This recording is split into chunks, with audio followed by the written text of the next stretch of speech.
हामी सार्वभौम सत्ता सम्पन्न स्वतन्त्र र स्वाधीन नेपालीहरू हौँ। हामी कम्युनिस्ट पार्टीको सदस्यको हैसियतले समाजवादी व्यवस्थालाई अवश्य पनि मन पराउँछौँ। समाजवादी विश्व हाम्रो मित्र हो, त्यसमा कुनै शङ्का छैन। तर आज एमसिसीको जुन हामी कुरा गरिरहेका छौँ, यो हामी आफ्नो देशको हितको दृष्टिकोणबाट, आफ्नो स्वाधीनता, आफ्नो स्वतन्त्रता, नेपाली जनताको आफ्नो स्वाभिमानको दृष्टिकोणबाट हामी यो छलफल गरिरहेका छौँ भन्ने मलाई लाग्छ। हुन त यसमा म राजनीति शास्त्रको विद्यार्थी पनि हुँ। अब यसमा यो लोकतन्त्रको कुरा पनि जोड्नु भएको छ, अमेरिकी डेमोक्रेसीको कुरा। त्यसमा कुरा गऱ्यो भने फेरि यो विषय अन्यत्रै जान्छ। म त्यता अहिले जान चाहन्न। हाम्रो देशको संविधान, हाम्रो कानुन, हाम्रो स्वाधीनता र हाम्रो आफ्नो देशको अखण्डतासँग एकदमै सम्बन्धित भएर आएको मिलेनियम च्यालेन्ज कर्पोरेसनसँगको जुन सम्झौता छ, म त्यो सम्झौतामा मात्रै केन्द्रित रहेर यहाँहरूको समक्ष कुरा राख्न चाहन्छु। म एउटा कुरा सुरुमा के भन्न चाहन्छु भने, मैले बारम्बार यो कुरा विभिन्न ठाउँमा भन्ने गरेको छु। हामी राजनीतिक दल विशेषमा विभिन्न किसिमले विभिन्न दलमा लागेका हौँला, तर हामी जन्मिँदाखेरि कोही पनि राजनीतिक दलको सदस्य थिएनौँ। सम्झना रहोस् सबैलाई, हामी केवल नेपालमा जन्मेका आमाबाबुका नेपाली मात्र थियौँ। त्यसकारण हाम्रो मातृभूमिको स्वाधीनता कुनै पनि राजनीतिक दल, कुनै पनि सरकारका नियम कानुनभन्दा त्यो बलियो छ, माथि हुनुपर्छ। यसमा यहाँहरूको ध्यान जाओस् भनेर म विशेष आग्रह गर्न चाहन्छु। अब म नेपाल सरकार र संयुक्त राज्य अमेरिकी सहयोग निकाय मिलेनियम च्यालेन्ज कर्पोरेसन बीच भएको जुन अनुदान सहायता सम्झौता भनिएको छ, यसका प्रावधानहरू को बारेमा जो हाम्रो राष्ट्रको सार्वभौमसत्ताको विरुद्धमा छन्, हाम्रो नेपालको संविधानको विरुद्धमा छन्, हाम्रो कानुनको विरुद्धमा छन् र नेपाली स्वाधीनता र हाम्रो स्वाभिमानको विरुद्धमा छन्। म ती दफाहरूमा जान चाहन्छु। कतिपय मानिसहरू के भन्छन् भने, कहाँ लेखेको छ यस्तो, कहाँ छ यस्तो? म यही सन्दर्भमा सुरुमै देशका प्रधानमन्त्री जस्तो व्यक्तिले सार्वजनिक रूपमा एउटा बोल्नु भएको हुनाले यहाँहरूको ध्यान त्यहाँ पनि छ मैले लेखेको। तर एउटा कुरासँग सुरुमै ध्यान आकर्षित गराउन चाहन्छु, किनभने शेरबहादुर देउबाजी प्रधानमन्त्री हुनुहुन्छ। उहाँले सार्वजनिक रूपमा के भन्नुभयो भने, यो अमेरिकाको कानुन मान्नुपर्ने कहाँ लेख्या छ? म यहीँबाट चुनौती दिन्छु। शेरबहादुरजीलाई सुनाउने कोही यहाँ हुनुहुन्छ भने त्यहाँ बाहिर गएर मोबाइल उहाँलाई प्रत्यक्ष प्रसारण गरेर सुनाइदिन म अनुरोध गर्छु। म उहाँलाई भन्छु,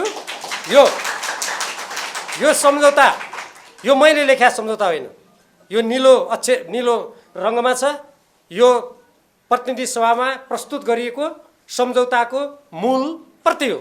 यो मूल प्रतिको पृष्ठ नम्बर 10 को धारा 5 को धारा 5 को 5(1) को ख को 3 म पढेर सुनाउन चाहन्छु। यो विशेष गरी शेरबहादुर देउबाजीको लागि पढेको, म पढेर सुनाउन चाहन्छु। एमसिसी वित्तीय व्यवस्थाको उपयोग वा प्रस्तुत सम्झौताको निरन्तर कार्यान्वयन वा कार्यक्रमले वर्तमान वा भविष्यमा लागू हुने प्रचलित कानुन वा संयुक्त राज्य अमेरिकाको सरकारको नीतिको उल्लङ्घन गरेमा। के भने हो? आजको कानुन त हाम्रो पूर्व मुख्य सचिव यहाँ पढ्नु बस्नु भएको छ, म उहाँलाई त चुनौती दिन्न। उहाँले अमेरिकाका वर्तमान कानुन कति पढ्नु भएको छ म उहाँलाई भन्दिनँ। अरूले कसले पढ्नु भएको छ म गर्नुहोस् मनमा। मैले त सबै कानुन पढाएको छैन, इमान्दारीका साथ भन्छु। चाहिने जति यो एमसिसीको कानुन पढाएको छु, अरू केही अमेरिकाको रक्षा मन्त्रालय, परराष्ट्र मन्त्रालयले अहिलेको यो खास गरी विश्वव्यापी सुरक्षासँग सम्बन्धित त मैले पढाएको छु, तर अमेरिकाको सबै कानुन मैले पढाएको छैन। त्यो कानुन त छोडिदिनुहोस्, भविष्यमा बन्ने कानुन गजब छ। यो नेपालीहरू सबै मूर्खै हुन्छन् भने लेख्या होला होइन यो। तर यो सम्झौता गर्नेहरू मात्रै मूर्ख नेपाली हुन्, हामी होइनौँ। यो कुरा बुझ्नु पर्यो। त्यसकारण अब यसमा मैले यति भने, यो शेरबहादुरजीलाई सुरुमै सुनाउनु पऱ्यो नि, हाम्रो देशको प्रधानमन्त्रीलाई। अब हेर्नुहोस्, अब यो सबै पढ्दाखेरि त धेरै समय लाग्ने खतरा देखेँ मैले है। अब मैले वाचन गरौँ के गरौँ म दुविधामा छु, तर म एकदमै छिटो जान्छु। कृपया मलाई समात्ने कोसिस गर्नुहोला। एमसिसी को यो हस्ताक्षर सुरक्षा रणनीतिको प्रस्तावनाको उल्लेख गरेको छु मैले सन् 2003 मा। यो कतिपय मान्छेहरू भन्छन् यो एमसिसी कहाँ अहिले 2018 मा यो हिन्द प्रशान्त रणनीति आएर गरे हो नि। मैले 2003 को तत्कालीन अमेरिकी राष्ट्रपतिले गरेको घोषणा रक्षा मन्त्रालयको प्रतिवेदन पढेको छु र त्यहाँ के छ? मिलेनियम च्यालेन्ज एक्ट बनेको र 2004 देखि कार्यान्वयन गरिएको अमेरिकाको राष्ट्रिय सुरक्षा हित साधनालाई महत्त्वका साथ लिएको छ। यसमा नेपालमा एमसिसीको नेतृत्वमा मई 2014 मा नेपालको आर्थिक वृद्धिको चिरफार नेपाल ग्रोथ डायग्नोस्टिक भन्ने प्रतिवेदन तयार गरेको छ। आजकल कोही एमसिसीका दलालहरू भन्छन् यो त कहाँ नेपालले छानेको योजना हो। म उहाँहरूलाई यहीँबाट चुनौती दिन्छु, त्यो नेपाल ग्रोथ डायग्नोस्टिक भन्ने प्रतिवेदन पढ्नुहोस्। एमसिसीका अधिकारीहरूले कसरी नेपालका कर्मचारीलाई डिक्टेट गरेको छ, कसरी त्यहाँ उनीहरूले चाहिँ यो योजना बनायो भनेर त्यहाँ भनेको छ, कसरी पैसा त्यहाँ लागु गरेको छ। होइन, सरकारमा बसेर प्रतिवेदन नपढ्ने यस्तालाई जाहिर खाने अधिकार छ। त्यहाँ हेर्नुहोस्, त्यो छ। त्यसपछि ग्रोथ डायग्नोस्टिक अनुसार आयोजना तयार गरिएको जनवरी 2012 अर्थात् माघ 2028 मा डाक्टर बाबुराम भट्टराई, अब यहाँ माओवादी पूर्व माओवादीको कुरा आएको थियो, डाक्टर बाबुराम भट्टराईलाई कसरी त्यो देशमा क्रान्ति गर्ने पार्टीको नेता बनाउनु भएछ, मलाई यो देखेपछि अचम्म लाग्यो। उहाँ आज पनि के भन्दै हुनुहुन्छ भने यो सम्झौता पारित हुनैपर्छ, सुरु गरे पनि बाबुराम भट्टराई हो। याद गर्नुहोस्, तपाईँहरू सम्झाउनुहोस् राम्ररी है। अनि त्यसपछि पत्राचार, औपचारिक रूपमा पहिलो पत्राचार गर्ने व्यक्ति डाक्टर बाबुराम भट्टराई है। त्यसपछि अमेरिकी हिन्द प्रशान्त रणनीतिमा यो हिन्द प्रशान्त रणनीतिको अङ्ग कसरी हो भन्ने कुरामा त्यहाँ चाहिँ अमेरिका र यसका मित्रहरूले प्रतिद्वन्द्वीलाई रोक्न अमेरिकी सेना सबैको क्षमताको उपयोग गर्ने भनेर त्यहाँ लेखेको छ। एमसिसी अमेरिकी रक्षा र सुरक्षा नीति तथा हिन्द प्रशान्त रणनीतिको अङ्ग रहेको तथ्य निम्न दस्तावेजहरूबाट प्रष्ट हुन्छ। त्यो दस्तावेजको सबै व्याख्या गर्ने त यहाँ समय छैन। तपाईँहरूलाई खालि जानकारीको लागि नोभेम्बर 2019 मा प्रकाशित स्वतन्त्र खुला हिन्द प्रशान्त भन्ने दस्तावेजको पृष्ठ 1, डिसेम्बर 2017 को राष्ट्रिय सुरक्षा रणनीतिको पृष्ठ 39, जुन 2019 को हिन्द प्रशान्त रणनीतिको पृष्ठ 38, पृष्ठ 45 देखि विस्तृत रूपमा उल्लेख गरेको छ। त्यस्तै मई 14, 2019 मा अमेरिकी उपसहायक मन्त्री डेभिड जे रेन्जले प्रष्ट रूपमा भनेका छन् र त्यस्तै अर्को अमेरिकी सहायक राज्य मन्त्री एलिस वेल्सले यो एमसिसी भनेको हिन्द प्रशान्त रणनीतिको अङ्ग हो भनेका छन्। तर मलाई आश्चर्य लाग्छ, नेपालका कोही हामी खुबै विद्वान हौँ, कहाँ पढेको छ भन्ने मान्छेहरू के भन्छन् भने कहाँ यो त एमसिसी अङ्गै होइन। अमेरिकाको मन्त्रीले भन्ने यी कस्ता दलाल हुन, अमेरिकाको मन्त्रीले त्यसो भन्छ होइन भन्ने कस्ता दलाल हुने, चिनो यिनलाई। अर्को नेक्स्ट, अब त्यस्तै एमसिसीबाट प्राप्त हुने 50 करोड डलरको कुरा जुन गरेको छ नि, अब यो सबै रकमको जुन ब्रेकडाउन छ सबै विस्तृत, अब यो तपाईँहरूलाई यहाँ व्याख्या गर्ने मलाई समय छैन। तर म यति मात्रै संक्षेपमा भन्छु, यसको लगभग 36-37% मात्रै वास्तविक परियोजनामा खर्च होला। अहिले 5 तारे होटलमा एक एन्ड एतिमासको कार्यालय छ। अनि म प्रश्न गर्न चाहन्छु, यो नेपाल सरकारको कार्यालय भन्ने महोदयहरू, नेपाल सरकारको कार्यालय भनेको एक एन्ड एति होटल हो कि सिंहदरबार हो? र त्यहाँ यति धेरै नेपाली तपाईँ हाम्रो राजस्वको खर्च गरिएको छ कि मैले त्यसैले भनेको छु, नेपाली देशभक्त जनताले यो राष्ट्र जोगाउने हो भने सशक्त आन्दोलन गर्नुपर्छ। म त्यसैले भनिरहेको छु। अर्को नेक्स्ट, अब हेर्नुहोस् यसको नेपालको कानुन, हित, स्वाधीनता र सार्वभौमसत्ता, समानता विपरीतका प्रावधानहरू हेर्नुहोस्। अब यी प्रावधानहरू यति धेरै छन्, तपाईँहरूलाई सम्झाउनु पनि गाह्रो, मलाई 25 मिनटमा भन्न पनि गाह्रो। तर म एकदमै छिटो जान्छु। सेप्टेम्बर 14, 2017 मा नेपाली काङ्ग्रेसका अर्थमन्त्री ज्ञानेन्द्र बहादुर कार्की र एमसिसीका कामु प्रमुख कार्यकारी अधिकृत जोनाथन जी नासद्वारा वाशिङटनमा हस्ताक्षर गरियो होइन। अब यो त्यहाँ हस्ताक्षर गरियो। ल तपाईँहरू भन्नुहोस्, यहाँ पूर्व मुख्य सचिव यहाँ हुनुहुन्छ, म पनि राज्यका विभिन्न निकायमा बसेकै मान्छे हुँ। म नेकपा एमालेको विदेश विभागमा सबभन्दा लामो समय काम गर्ने मान्छे मै हुँ, सचिवदेखि सदस्यसम्म। युएन जनरल एसेम्ब्लीमा सम्बोधन गर्नेदेखि लिएर अन्तर्राष्ट्रिय क्षेत्रमा धेरै काम गरेको छु। अनि एउटा मन्त्रीले त्यो काम कर्मचारीसँग हस्ताक्षर गर्छ, अनि यस्ता नालायक मान्छेलाई देश चलाउने अधिकार छ? राष्ट्रको गरिमा, राष्ट्रको कूटनीतिक मर्यादा त्यहीँबाट सुरु हुन्छ। यो सम्झौता असमान हो भन्ने कुरा त्यहीँबाट सुरु हुन्छ। त्यसपछि हेर्नुहोस्, असमान सम्झौता मैले भनिसकेँ, सार्वभौमिक समानताको सिद्धान्त अनुरूप छैन। यो कतिपय प्रावधानहरूले नेपालको आत्मनिर्णयको अधिकार र स्वाधीनतामा आँच पुर्याएको छ। यो कहाँ पुर्याएको छ? कतिपय मान्छे भन्छन् कहाँ पुर्याएको छ हेर भनेर। म तिनीहरूलाई यहीँबाट भन्न चाहन्छु, तिमीहरू प्रस्तावना पढ। धारा 3 दफा 3.2 छ, धारा 5 को 5.1 र 5.2, धारा 6 ग 6.3 ख, धारा 7 ब्र्याकेटमा 7.1 सम्झौताको अनुसूची 1 ग 1 क ग 2 कार्यान्वयन सम्झौताको धारा 1 देखि लिएर ती सबै त्यहाँ मैले जति लेखेँ ती सबै पढ विद्वानहरू। जो धारा कहाँ छ यो लेख्या भन्ने त्यहाँ आँखा खोलेर पढ। यदि आँखा कमजोरी छ, पावर पुग्दैन भने चस्मा सम्बन्धी डाक्टरलाई देखाएर उपयुक्त चस्मा लाएर पढ। म त्यो भन्छु। अर्को नेक्स्ट, अब हेर्नुहोस्, आयोजनाको अवधि 5 वर्ष छ नि, यो कहाँ यो असीमित भने 5 वर्षमा योजना बन्छ गइहाल्छ नि। अब हेर्नुहोस् कति ढाँटेको छ त्यसलाई। सम्झौताको धारा 5.5 मा दफाहरू 2.7, 2.8, 3.2, 3.7, 3.8, 5.2, 5.3, 5.4 र 6.4 मा के लेखेको छ? यो आयोजना 5 वर्षपछि पनि असीमित कार्यको लागि रहने। अनि यो 5 वर्षको लागि मात्रै भनेर चिच्याउनेहरू यो पढ्दैनन् कि तपाईँ हामी नेपाली जनतालाई मूर्ख बनाउन खोजिरहेछन्। यिनीहरू पढेका छन् तर तपाईँहरूलाई मूर्ख बनाउन खोजिरहेका छन्। यिनीहरूको विरुद्धमा सशक्त आवाज उठाउनुहोस् तब मात्र हुन्छ। यो अर्को हेर्नुहोस् त्यहाँ के भनेको छ। अब यो नेपालको कानुन सम्झौता नेपालको कानुनभन्दा माथि रहने र अमेरिकाको वर्तमान र भविष्यमा बन्ने कानुन मान्नुपर्ने मैले भनिसकेँ। अन्तर्राष्ट्रिय कानुन लागू हुने कहाँ लेखेको छ? धारा 5.5(1) को 351 ख कार्यान्वयन क्षमताको धारा 4 दफा 5 अन्तर्राष्ट्रिय कानुन किन लागू हुने? अब कोही मान्छे भन्छन् होइन अरू सम्झौतामा पनि त यो मध्यस्थता कानुन हुन्छ नि। विवाद भयो भने कहिले सिङ्गापुरको कानुन कहिले बेलायतको कानुन लागू हुन्छ नि। कति ढाँटेको। म अन्तर्राष्ट्रिय कानुनको पनि विद्यार्थी हो, यहाँ अरू पनि साथीहरू हुनुहुन्छ। मध्यस्थता सम्बन्धी कानुन भनेको के हो भने विवाद भएपछि या त सम्झौता गर्ने देशहरूले त्यो देशको कानुन मान्न तयार भयो भने त्यही देशको कानुनअनुसार विवादको निरूपण हुन्छ। यदि उनीहरूले त्यो मानेन भने एउटा कुनै अर्को निष्पक्ष अर्को कुनै देशको कानुन मानेर त्यहाँ चाहिँ विवाद पऱ्यो भने मुद्दा परेर त्यो देशको कानुनअनुसार त्यो सम्झौताको बारेमा टुङ्गो लाग्छ। तर यहाँ कुनै विवादको कुरा छ र? यहाँ एमसीसँग सम्झौतै भएको छैन, विवादको कुरा छ र? किन लाग्यो अन्तर्राष्ट्रिय कानुन? यो केही पनि होइन। यो के हो भने जसरी हाम्रो संसदबाट पारित गरेर हाम्रो संविधानभन्दा माथि बनाइदिएपछि त भोलि मान्नुहोस् अमेरिकाले हिन्द प्रशान्तमा अमेरिका र चीनको त्यहाँ द्वन्द्व भयो या लडाइँ नै भयो मान्नुहोस्, त्यसपछि अमेरिका के कानुन बनाइदिन्छ भने एमसीसी सम्झौता भएको नेपालको त्रिभुवन अन्तर्राष्ट्रिय विमानस्थल नभए भर्खरै बनेको भैरवामा लडाकु जहाज अवतरण गर्ने कानुन बनाइदियो। के गर्नुहुन्छ अब? यसको जवाब दिनुपर्छ कि पर्दैन? शेरबहादुर देउवा र डाक्टर बाबुराम भट्टराई जस्ताले पर्छ। त्यसैले केपी ओलीले पनि दिनुपर्छ। मैले सुनिसकेँ। अर्को 5 अमेरिकाको सुरक्षा नीति र स्वार्थको प्रतिकूल नेपालले कुनै काम गरे भन्ने लागेमा आयोजना तुरन्त रद्द हुने। ल हेर्नुहोस् कति खतरनाक छ। यसको कुन दफामा छ? सुरक्षा नीति र स्वार्थ अपरिभाषित छ। यो कहाँ लेखेको छ? धारा 5 दफा 5.1 को 4 कम्प्याक्टको धारा 2 दफा 2.7 मा लेखेको छ। अब अमेरिकाको सुरक्षा हितमा आघात पर्ने भने के हुनसक्छ? जब शक्ति राष्ट्रहरू द्वन्द्वमा छन् भने भोलि सडक पनि उसको सुरक्षाको हित विपरीत हुनसक्छ। अघि भनिसकेँ, म दोहोऱ्याउन चाहन्न। हामी कुनै पनि शक्ति राष्ट्रहरूको द्वन्द्वमा नेपालको संविधान बमोजिम प्रवेश गर्न सक्दैनौँ।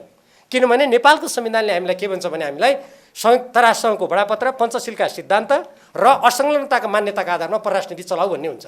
मलाई सम्झना छ, म संविधान मसौदा समितिको पनि सक्रिय सदस्य हुँ।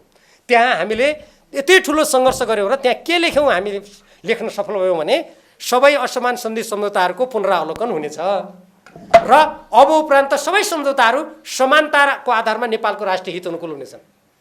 अनि यो चपाएर डाक्टर बाबुराम भट्टराईजी शेरबहादुरजीले खाने चपाउने बेसरी अनि केपीजीले त्यसलाई लगेर संसदमा पस्केर आफ्नो खल्तीमा हाल्ने मिल्छ? अब अर्को, अब अमेरिकाको सुरक्षा नीति र स्वार्थको प्रतिकूल नेपालले कुनै काम गरेको यो मैले भनिसकेँ। आयोजना छनौटको अध्ययन एमसीसीकै नेतृत्वमा भएको मैले अघि भनिसकेँ, नेपाल ग्रोथ डायग्नोस्टिक्स। र त्यसपछि पहिलेको कार्ययोजना परिवर्तन गरी अब यसमा सुन्नुहोस्, पहिले नेपाल विद्युत प्राधिकरणले कसरी गरेको थियो भने यो प्रसारण लाइनको अध्ययन हाम्रो जस्तो तराईमा जुन हाम्रो राजमार्ग छ, हामी आजकल लोकमार्ग भन्छौँ, हाइवे, र त्यो बाटोबाट हाम्रो प्रसारण लाइन लैजाने अनि उत्तर दक्षिण त्यसलाई जोड्ने कति राम्रो आयोजना थियो। जब यसमा एमसीसी छिर्यो त्यो परिवर्तन गरिदियो। अनि त्यसका दलालहरू आज के भन्छन् भने हामीले छानेको योजना हो नि। कति ढाँटेको। नेपालमा कोही पनि पढाए मान्छे छैन लाग्छ कि क्या तिनीहरूलाई? हेर्नुहोस् त्यो होइन। त्यसपछि अब यो यो सहमति लिएर अब अर्को हेर्नुहोस्, यहाँ अर्को त मैले अनुसूचित 2 खण्ड बी भने यो पनि पढेर सुनाउनु लायक छ, किनभने यो नेपालीहरूले बुझ्नुपर्ने छ। हेर्नुहोस्, यो अनुसूचित 5 लागू हुनका लागि अतिरिक्त पूर्व शर्तहरू, यो अतिरिक्त पूर्व शर्तको मैले बुँदा नम्बर 7 मा उल्लेख गरेको छु। सुन्नुहोस्, सरकारले एमसीसीलाई सार र रूपमा चित्त बुझ्ने योजना तयार पारी पठाउनु पर्नेछ र त्यस्तो योजना पठाउँदा भारत सरकारले सो योजनाको समर्थन गरेको हुनुपर्नेछ। त्यस्तो योजनाले 1 नयाँ बुटवल अन्तरसीमा गोरखपुर प्रसारण लाइन निर्माणको लागि आवश्यक प्रमुख वित्तीय तथा प्राविधिक कार्ययोजना र 2 सोको परिचालनका लागि आवश्यक सिद्धान्त समेटेको हुनुपर्नेछ। यो द्विपक्षीय सम्झौता हो कि तीन पक्षीय हो कि बहुपक्षीय हो कि त्योभन्दा पनि धेरै पक्षीय हो यो। के भारतको उपग्रह हो हामी? बाबुरामजीलाई जियानमा पढ्या बेला त्यस्तो लागेको छ भने उहाँलाई लागोस्। नेपाल उपग्रह होइन कुनै पनि देशको। केपी ओलीजी र शेरबहादुरलाई लागेको हो भने उपग्रहको प्रधानमन्त्री किन हुने? मुख्य ग्रहकै प्रधानमन्त्री हुनु गए भइगयो नि, यहाँ किन हुने? त्यसकारण नेपाल कुनै पनि देशको उपग्रह होइन। यदि द्विपक्षीय सम्झौता हो भने तेस्रो देशको सहमति लिनुपर्ने कुरा यो सरासर नेपालको सार्वभौमसत्ताको विरुद्धमा छ। अर्को हेर्नु, विद्युत प्रसारण लाइन र आयोजनामा उपयोग हुने भूमिमा एमसिसीको अनिश्चितकाल नियन्त्रण हुने।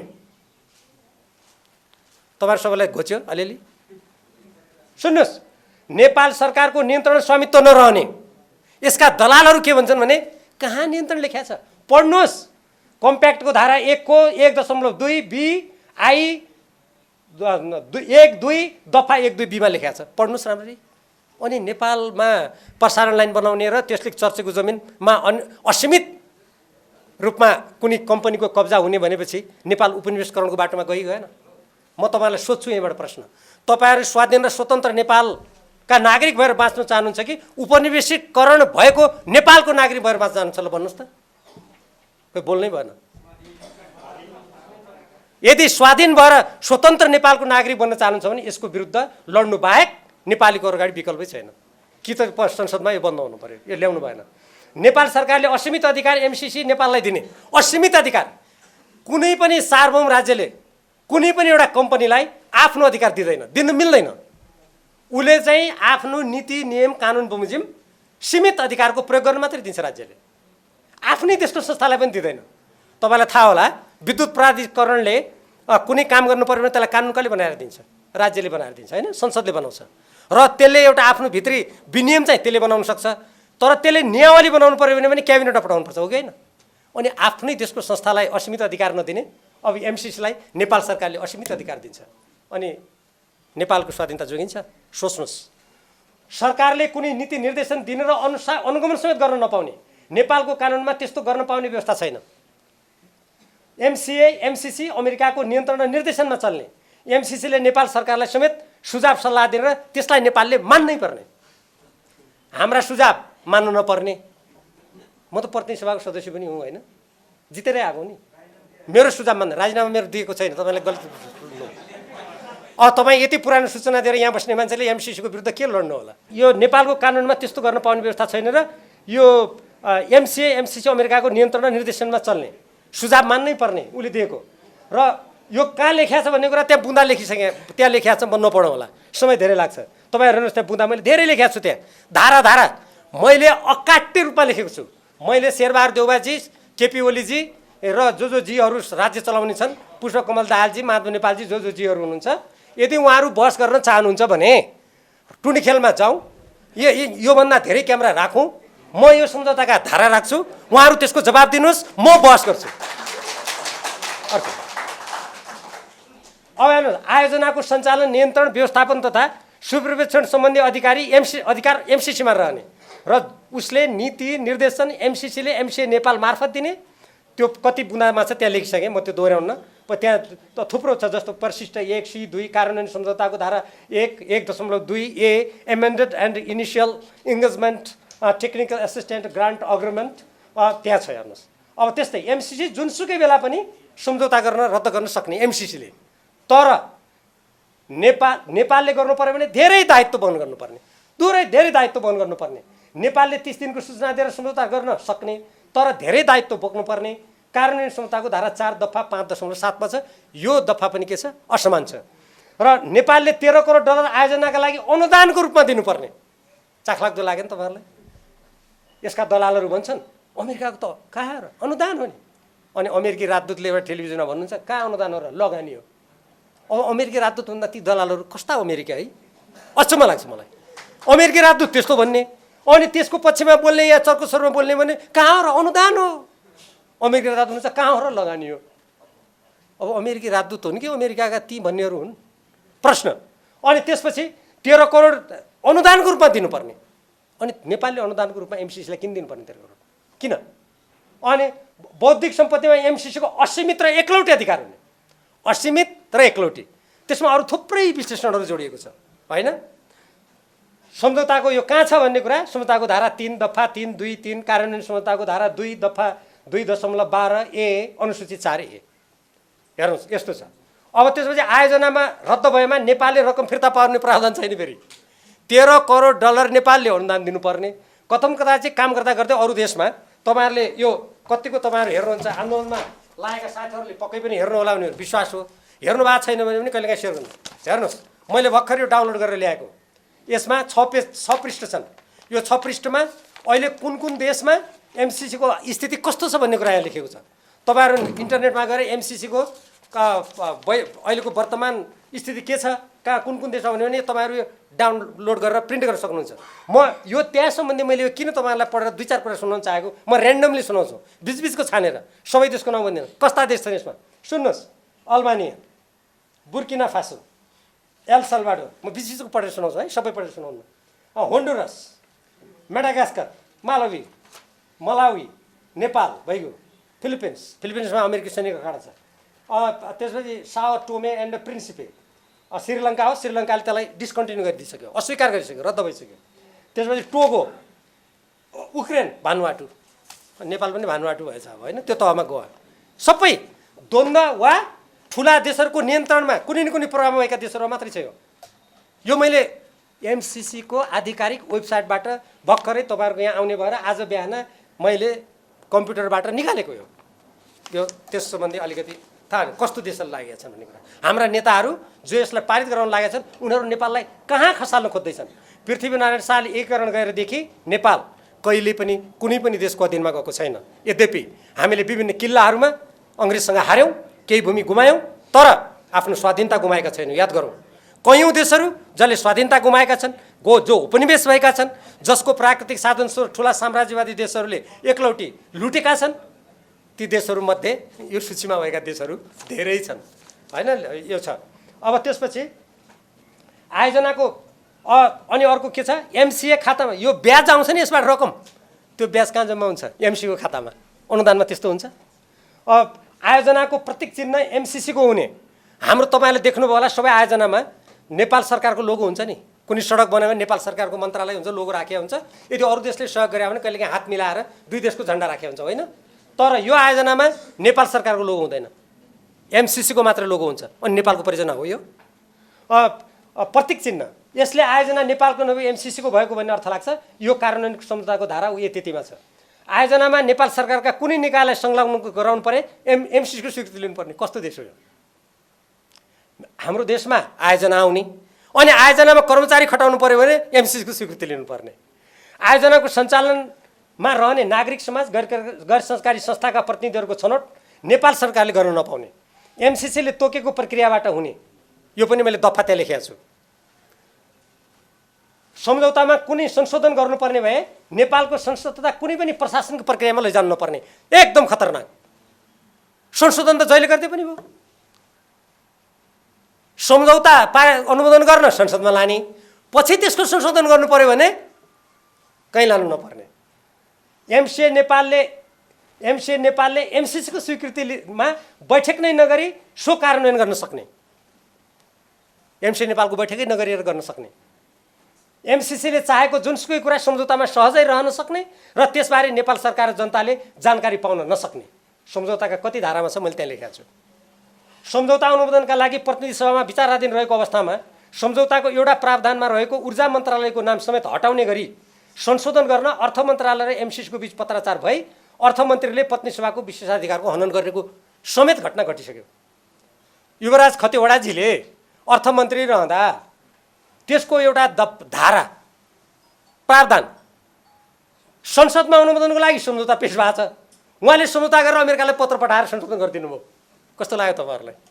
नेपाल सरकारले सबै आन्तरिक शर्तहरू पुरा गरेको पत्र एमसिसीले पठाएपछि सम्झौता लागू हुने। ल हेर्नुहोस् कति खतरनाक। नेपालको संसदले अनुमोदन गरेपछि सम्झौता लागू हुने भनेको छ? होइन। संसदले अनुमोदन गरिसकेपछि पनि फेरि उहाँ हजुरलाई पत्र लेख्नु पर्यो। हजुर हामीले सबै पुरा गऱ्यौँ, अब कसो गरौँ भनेर लेख्नु पर्यो। अनि उता एमसिसीले ठिक गरिस् बाबु भनेपछि बल्ल लागू हुन्छ। अनि हाम्रो संसदको अस्तित्व के भयो? हाम्रो सार्वभौम सत्ता के भयो? नेपालको संसदबाट अनुमोदन हुने कुरा एकातिर छ भने अर्कोतिर त्यसभन्दा माथि एमसिसीको स्वीकृति पत्रलाई राखिएको लज्जास्पद कुरा यहाँ छ। विद्युत उत्पादन, वितरण र महसुल निर्धारण एउटा स्वतन्त्र निकाय र कम्पनीको जिम्मा लगाउने प्रावधान राखेको त्यस्तो कम्पनी स्वदेशी, विदेशी, सरकारी वा निजी कस्तो हुने भन्ने कुरामा मौनता। विद्युत प्रसारण लाइनको सञ्चालन कसले कसरी गर्ने हो भन्ने उल्लेख नगरिएको। विस्तृत परियोजना प्रतिवेदन माग्दा उपलब्ध नगराइएको। पत्र पठाइयो, माग्यो, दिइएन। नेक्स्ट, आयोजना साझेदारको बारेमा स्पष्ट नखुलाइएको। त्यहाँ आयोजना साझेदार ल्याइनेछ भनेको छ। अब को देश कसरी के लिएर आउने हो थाहा छैन। साझेदारबारे एमसिसीको स्वीकृति हुनुपर्ने र यसमा पुनरावलोकन गर्ने अधिकार पनि एमसिसीमा राखिएको। नेपाल सरकारको निर्णयाधिकारलाई सीमित पारिएको र सरकारले कुनै निर्देशन दिन नसक्ने, नीति निर्णय गर्न नसक्ने, एमसिए नेपाल एमसिसी प्रति उत्तरदायी हुने यस्तो व्यवस्था कहाँ छ? यदि कुनै महानुभावले तपाईँ भीमरावले यत्तिकै बोलिस् भन्नुहुन्छ भने त्यहाँ लेखेको छ नि, मैले धारा त्यो पढ्नु उहाँलाई सुझाव दिदिनु होला है। तपाईँहरू कसैले त्यो बोल्यो भने फोन गरेर भनिदिनु होला। उहाँले धारा यो लेख्नु भएको थियो त्यहाँ भनेर। त्यहाँ हेर्नुहोस् धारा कति छन्। एमसिसीको कारण कुनै क्षतिपूर्ति दिनुपर्ने अवस्था आएमा नेपाल सरकारले तिर्नुपर्ने। क्या गजब! नेपाल सरकारले अनुगमन गर्न नपाउने, मर्मत गर्न नपाउने, हेर्न नपाउने, तर नोक्सान भयो भने तपाईँ हामीले तिरेको करबाट, ढुकुटीबाट नेपाल सरकारले क्षतिपूर्ति दिने। क्या समान सम्झौता गरेछ होइन ज्ञानेन्द्रबहादुर कार्कीले। लाज पनि लाग्दैन है जनतालाई यस्तो भन्न। तर आयोजनाको अनुगमन र सुप्रीक्षणको अधिकार नेपाल सरकारलाई नहुने कहाँ छ? त्यो त कार्यान्वयन क्षमताको धारा 1 दफा 1.3B8 दफा 2.1 छ त्यो होइन। आयोजनाका कर्मचारी एमसिए नेपालले नियुक्त गर्ने। नियुक्त हुने व्यक्तिको नागरिकता कुन देशको हो भने हेर्न नपाइने। विदेशीहरूलाई निर्वाध प्रवेशाज्ञा दिनुपर्ने। तपाईँहरू अमेरिका त जानुभयो होला कतिपय, त्यहाँको त्यो प्रवेशद्वारमा अर्थात् कुनै देशमा जानुभयो होला, भारतै जानुभयो होला, तर त्यो देशकोले यो कुन देशको नागरिक हो के हो भनेर हेर्न पाउँछ होइन सार्वभौम देशले। नेपालले एमसिसीका कर्मचारीको हेर्न नपाउने। हामीलाई त सम्झौतामा हस्ताक्षर गर्दै उपनिवेशका जनता बनाउन खोजिसक्यो। बुझ्नुहोस् कुरा। अर्को, ठेकापट्टा कार्यान्वयन, निर्देशिका, हेरफेर, आदेश, नियमावली आदिका बारेमा एमसिसीको पूर्वलिखित स्वीकृति हुनुपर्ने। ठेकापट्टा, आर्थिक आयोजनाको नाममा लैङ्गिक एकीकरण र सामाजिक समावेशिता सम्बन्धी योजना बनाउने कुरा गरी नेपालको सामाजिक जीवनमा प्रवेश गर्ने उद्देश्य रहेको यो सम्बन्धी समस्या यो प्रावधान छुट्टै छ। हेर्नुहोस्, यो नेपाल सरकार र संयुक्त राज्य अमेरिकी सहयोग निकाय मिलेनियम च्यालेन्ज कर्पोरेसन जोएको अनुदान सहायता सम्झौता मिलेनियम च्यालेन्ज कम्प्याक्ट र इन्डो पेसिफिक स्ट्राटेजीका सम्बन्धमा सुझावसहित कार्यदलको प्रतिवेदन। यो बुझायो कहिले? फागुन 9, 2076। यसको संयोजक को हुनुहुन्थ्यो? पूर्व प्रधानमन्त्री झलनाथ खनाल, सदस्य भीमराव प्रदीप गेवाली। हेर्नुहोस् कतिसम्म भयो म तपाईँलाई पढेर सुनाउँछु। यो यसमा थुप्रै अरू गोप्य कुराहरू कसरी छन् र मान्छेले पढेकै छैन। तपाईँहरूले कार्यान्वयन सम्झौता कतिले पढ्नु भएको छ? हात उठाउनुहोस् त। छैन, एकजनाले पनि छैन। तपाईँहरूले यो सम्झौता कतिले पढ्नु भएको छ? हात उठाउनुहोस्। कसैले छैन। के आन्दोलन गर्नुहुन्छ? बजारमा नपाए मलाई भन्नुहोस् न, इमेल पठाइदिन्छु। म सांसद हुँ नि, तपाईँका सांसद होला नि जिल्लाका, माग्नुहोस् तिनीहरूसँग। यदि तिनले दिन मान्दैनन् भने तिमीहरूलाई किन मत दिएको भनेर प्रश्न गर्नुहोस् न। त्यति त तपाईँमा हुनु पर्यो नि, नत्र कसरी जोगिन्छ हो यो देशको स्वाधीनता? पिर लाग्ने भयो यहाँ त। अब हेर्नुहोस्, यसमा हामीले के भन्यौँ भने हेर्नुहोस्, झलनाथ खनालजीको यहाँ हस्ताक्षर छ। उहाँको पार्टीमा त म अहिले छैन, म एमआइएली छु है, तपाईँहरूलाई भ्रम नहोस् फेरि। झलनाथ खनाल सुन्नुहोस्, आवश्यक दस्तावेजहरू उपलब्ध गराइदिनका लागि यहाँ पत्र पठाइयो। झलनाथ खनालजीको सही हेर्नुहोस्, यहाँ के माग्यौँ सम्झौता? एमसिसी सम्झौता अन्तर्गत निर्माण हुने विद्युत प्रसारण लाइन र सडक मर्मतको विस्तृत परियोजना प्रतिवेदन दिनुहोस्। जब कार्यदल बनिएको छ सत्ताधारी दलको 2/3 नजिकको सरकारको होइन, अनि माग्यौँ।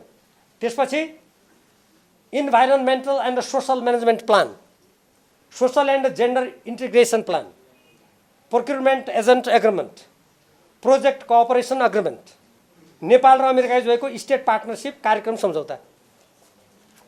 झलनाथ खनालजी त मभन्दा धेरै ठुलो नेता होइन, प्रधानमन्त्री भइसक्यो।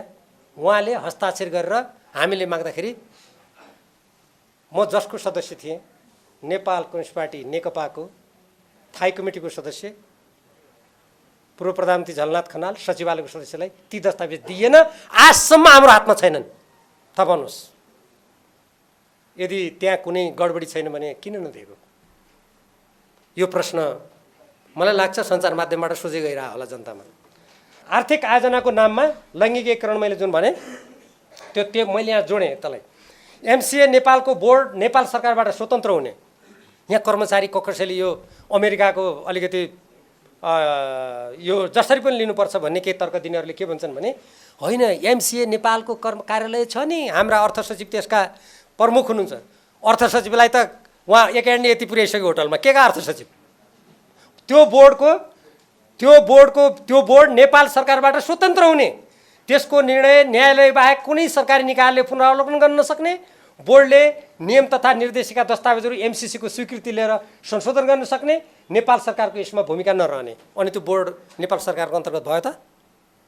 यदि नेपाल सरकारका कुनै मुख्य सचिव मन्त्रीलाई अलमल छ भने म कानुनको विद्यार्थी हुँ, मेरो कानुनी सल्लाह लिए हुन्छ नि, म दिन्छु नि के हुन्छ भन्ने कुरा।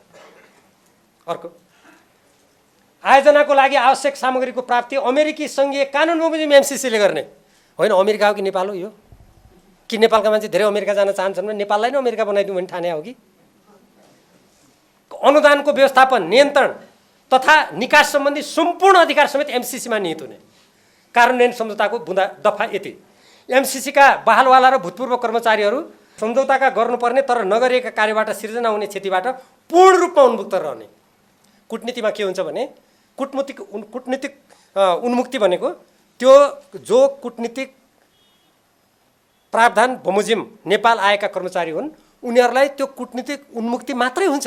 उनीहरूले अपराध गरेमा वा उनीहरूले गर्नुपर्ने कर्तव्य नगरेमा उनीहरू त्यो कानुन आकर्षित हुन्छ त्यहाँ।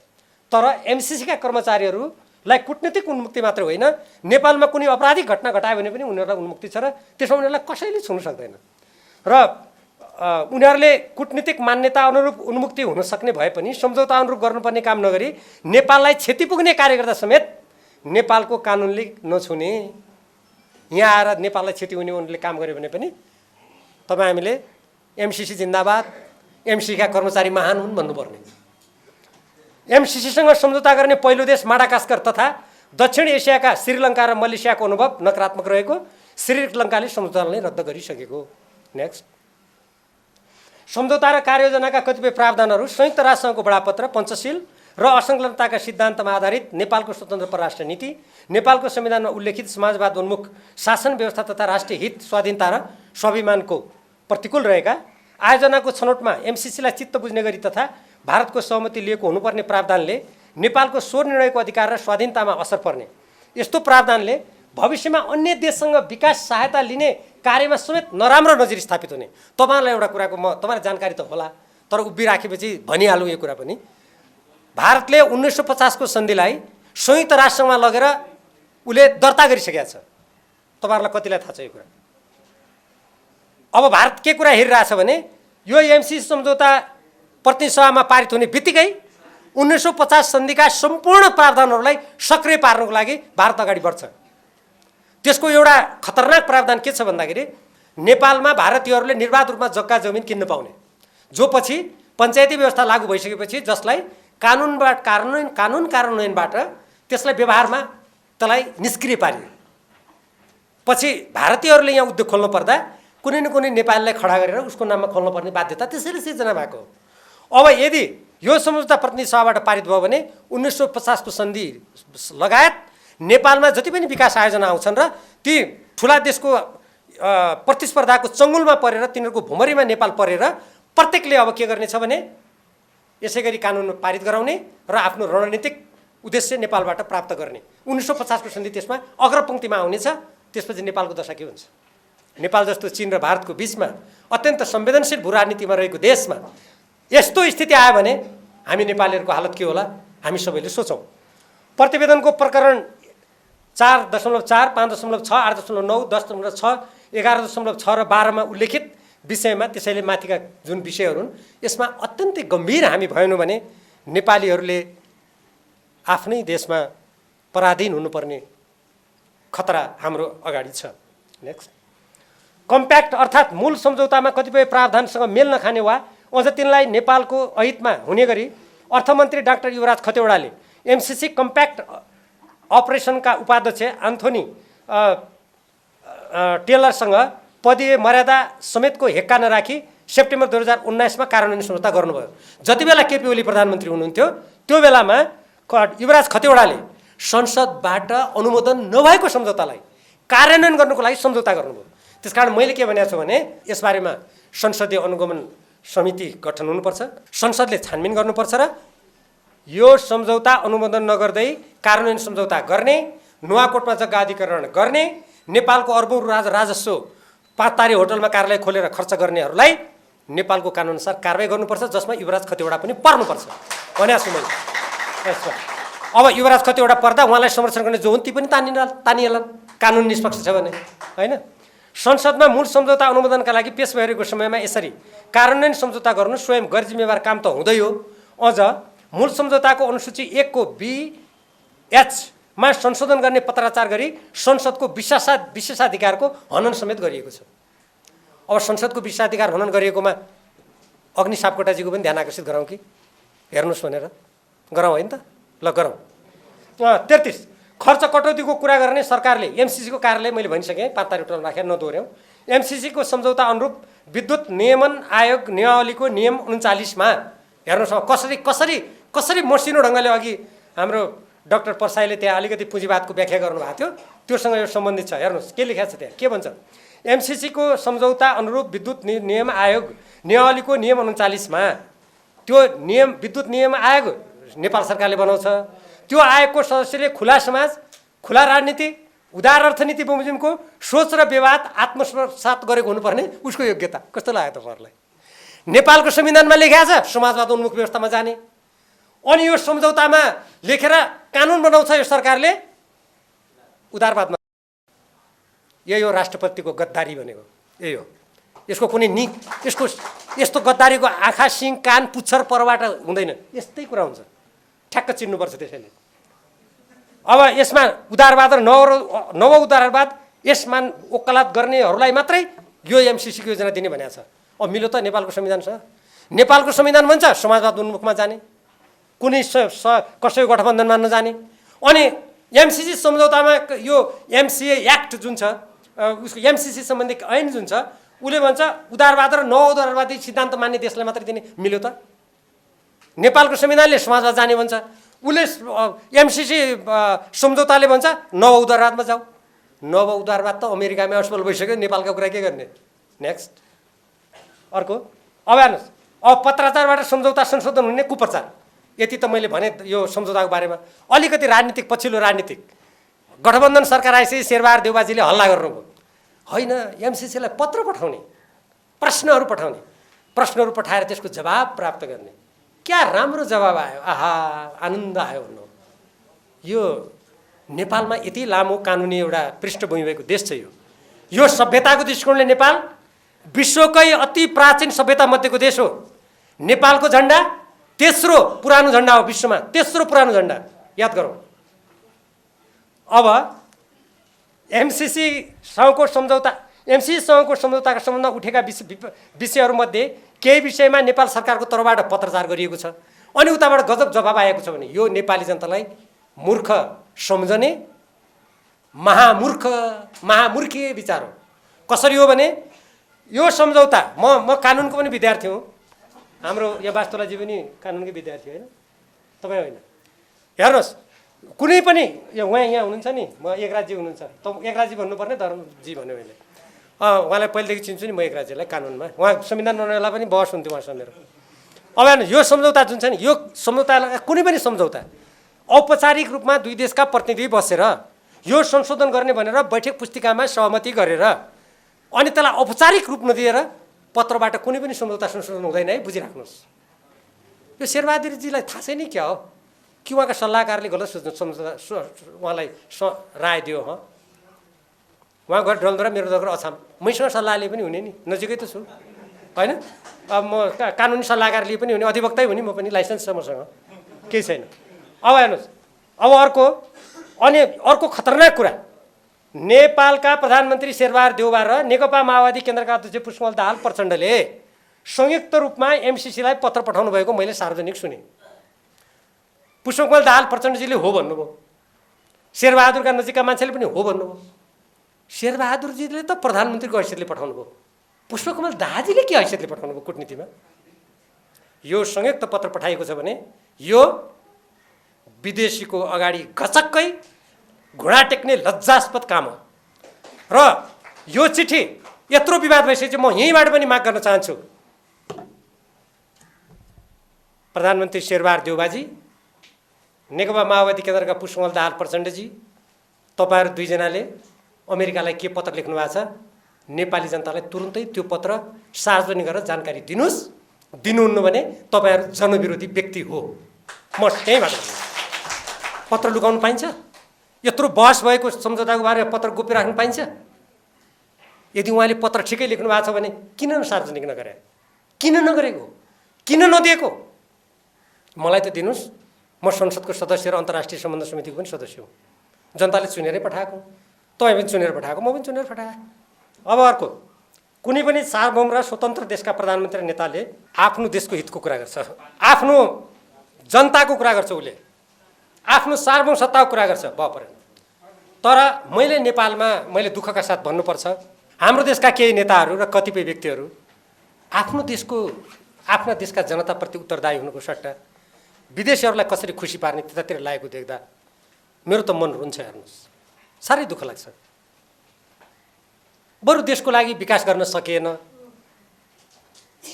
आफ्नो योग्यता राम्ररी प्रदर्शन गर्न सकिएन, त्यो नसकिन सक्छ।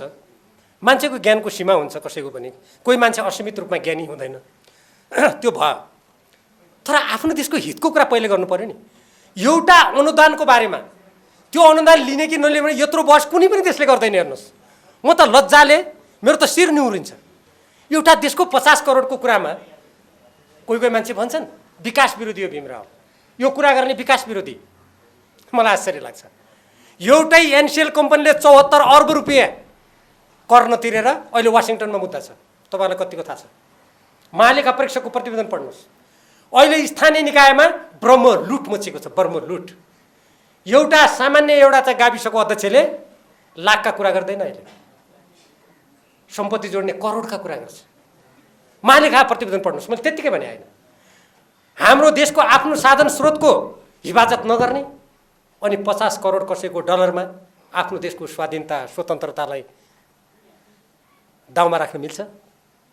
मैले साहित्यिक रूपमा भन्ने गरेको छु, कुनै आमाको सन्तानले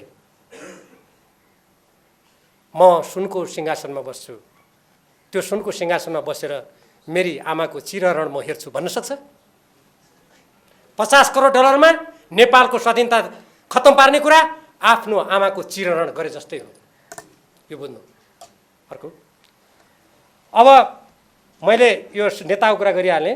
देशको अरबौं रकम र स्रोतको सुरक्षा तथा सदुपयोग नगर्ने, तर विकासको बाहनामा देशको सार्वभौम सत्ता र स्वाधीनतामा आँच पुर्याउने कुरा कदापि देशभक्त नेपालीहरूले मान्नु हुँदैन। र यसमा तपाईँहरूले अवश्य पनि यो अन्तर्क्रिया कार्य त्यो उद्देश्यले गर्नुभयो होला। अर्को, अब एमसिसी मार्फत प्राप्त हुने रकम 5 वर्षमा प्रत्येक वर्ष मैले अघि भनिहालेँ, त्यो जम्मा 10 अर्ब रुपियाँ हो। नेपालले अहिले मात्र हेर्नुहोस्, योभन्दा अगाडि यो वर्ष त दिएन, सांसदहरूलाई विकासको नाममा 6 अर्ब रुपियाँ दिएको थियो। मैले नेताहरूलाई भने, हजुर यो 6 अर्ब रुपियाँ कटाइदिउँ न सांसदको, बनाउँ प्रसारणलाई आफै। तर त्यो कुरा उहाँहरू सुन्नुहुन्न। त्यही 50 करोड चाहियो, त्यही 50 करोड चाहियो, किनभने त्यसमा अघिका दफाहरू र धाराहरू छन्। होइन, कुनै पनि देशबाट प्राप्त हुने ऋण अनुदान नेपाल र नेपाली जनताको हित, स्वतन्त्रता, स्वाधीनता, कानुन र स्वाभिमानमा आँच नपुर्याउने गरी मात्रै लिन सकिन्छ। आजको विश्वमा लिने हुँदैन त म पनि भन्दिनँ। अमेरिकासँग नेपालले कुनै लडाइँ लड्नु पनि छैन, हामी कुनै मिसाइल लिएर कसैलाई हान्न जानेवाला पनि छैनौँ। दोस्रो विश्वयुद्धमा स्विजरल्यान्ड स्वतन्त्र देश भएर बस्यो, कतै पनि लागेन, आज पनि विकसित नै छ। हामीले आफ्नो बारेमा आफै निर्णय गर्न दियो, स्वतन्त्र रूपमा बाँच्न दियो मात्रै भनेका छौँ। अमेरिकाको विरुद्धमा यहाँ कुनै अभियान चलाउन खोजेका हामीले छैनौँ। यदि अमेरिकाले निशर्त ढङ्गले सहयोग गर्छ भने आजसम्म लिएकै छौँ त, हामीले कहिले विरोध गरेनौँ। तर यसले त हाम्रो स्वाधीनतालाई सिद्ध्याएर हिन्द प्रशान्त रणनीतिको नेपाललाई अङ्ग बनाएर नेपाल भोलि रणभूमिबाट तपाईँ हाम्रो देशको स्वाधीनता नै खतरामा परेको हुनाले हामीले यो भन्नुपर्ने अवस्था आयो। त्यसकारण हेर्नुहोस्, यो राष्ट्रिय स्वाधीनता कुनै रकमसँग सट्टापट्टा गर्न सकिँदैन, गर्न मिल्दैन। अर्को, अब यो माथि उल्लेखित जति पनि कुराहरू छन् यी कुराहरूबाट के प्रश्न हुन्छ भने यदि कोही पनि नेपाली देशभक्त छ भने एमसिसीको विरुद्धमा उभिनुपर्छ। यो सम्झौता कुनै पनि किसिमले यी दफाहरू पुरै हट्यो भने त्यति बेला सोचौँला। मैले त संशोधन गरौँ भनेर यो प्रतिवेदनमा त्यति बेला सहमति जनाएको हो। म तपाईँहरूको अगाडि साँचो कुरा गर्छु, यी सबै संशोधन गरौँ त्यसपछि पैसा लिउँ भने म अहिले पनि त्यो भन्छु।